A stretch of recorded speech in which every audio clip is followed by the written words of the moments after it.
Yo, welcome back, kembali lagi di channel Atoa Hayato. Bagaimana kabar nakama sekalian? Semoga selalu baik-baik saja.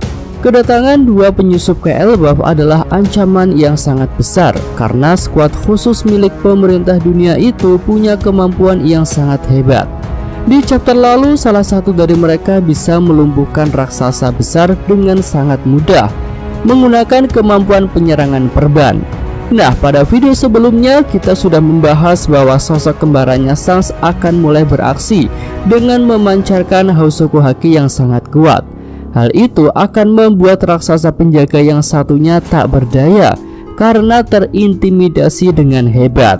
Kira-kira efeknya akan lebih parah daripada yang diterima oleh Green Bull di Wano ketika terkena Housoku Haki Shanks, karena raksasa penjaga itu tentu hanyalah seorang keroco.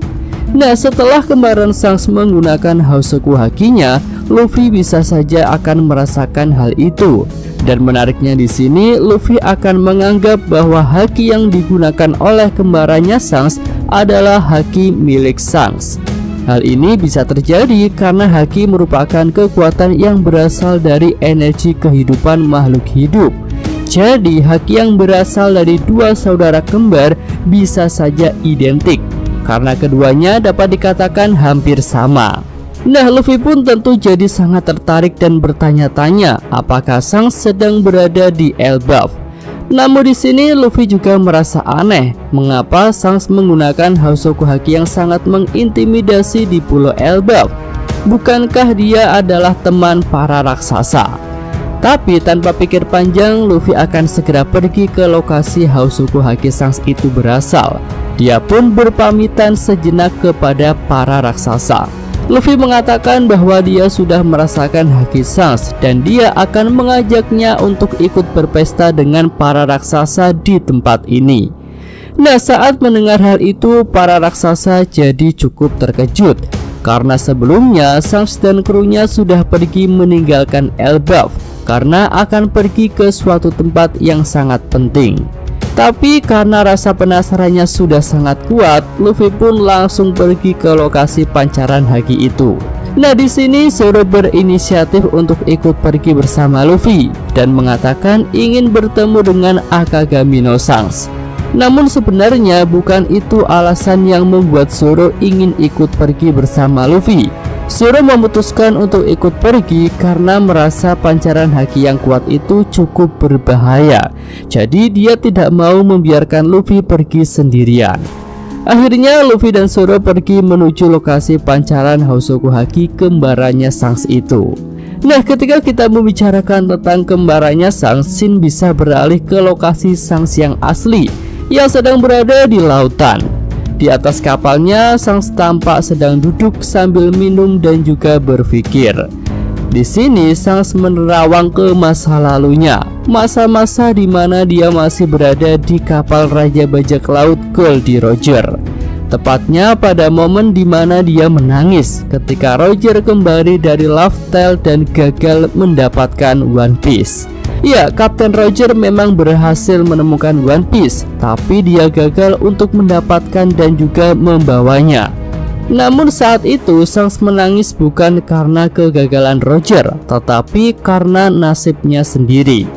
Nah, ketika kembali dari Laftel, Roger bisa mengatakan apa itu One Piece kepada Shanks.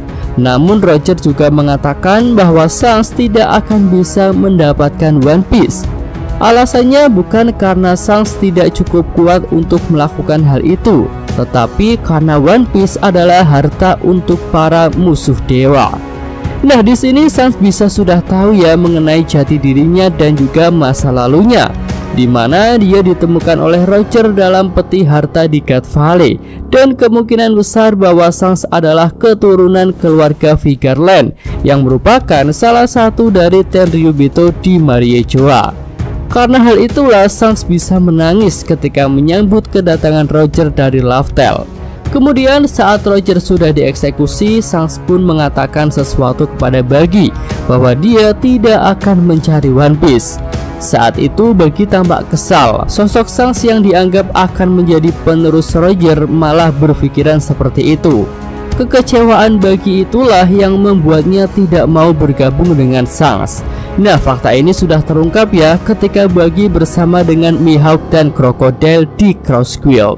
Nah, setelah menerawang jauh ke masa lalu, Shanks pun kembali ke masa sekarang. Dengan senyuman, Shanks berdiri dari tempat duduknya kemudian bertanya kepada Ben Beckman. Ben, apa menurutmu aku bisa mendapatkan One Piece? Ben Beckman pun menjawab, tentu saja, karena kaulah yang terkuat di lautan. Ya, di sini Shanks memutuskan untuk membuang masa lalunya dan berusaha mengejar One Piece. Dia sudah tak peduli dengan takdir yang membuatnya menjadi keturunan Tenryubito. Dia akan terus maju menuju impian tertinggi para bajak laut, yaitu mendapatkan One Piece. Selanjutnya kita bisa menuju ke lokasi pasukan revolusi. Pada video sebelumnya kita sudah membahas bahwa Dragon dan pasukannya akan pergi meninggalkan Kamabaka.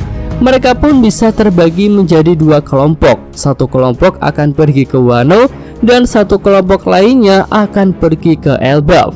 Nah, pertanyaannya, mengapa pasukan revolusi pergi ke dua tempat itu? Jawabannya adalah karena keduanya merupakan tempat yang akan aman ketika banjir besar datang. Ya, Wano dan Elbaf berada di dataran tinggi, jadi akan selamat ketika banjir super besar itu datang. Namun tentu saja Dragon tidak hanya mencari tempat aman. Kedatangan pasukan revolusi kedua tempat itu juga bertujuan untuk mengumpulkan sekutu. Di sini Dragon cukup yakin dengan kekuatan para samurai Wano dan juga para ksatria raksasa Elbaf akan dapat membantunya dalam melawan pemerintah dunia dan ksatria suci.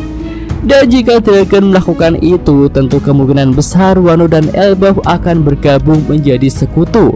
Untuk Wano tentu tidak akan menolak pasukan revolusi karena pimpinannya adalah ayah Luffy dan orang kedua di sana adalah kakaknya Luffy. Dan Elbaf juga tidak akan menolaknya karena punya hutang budi kepada Luffy. Terlebih lagi di chapter lalu para raksasa dan Luffy juga sudah mengangkat cangkir persahabatan. Selain itu, Luffy dan kru topi jerami juga tentu akan bergabung dengan aliansi super besar ini untuk ikut melawan pemerintah dunia.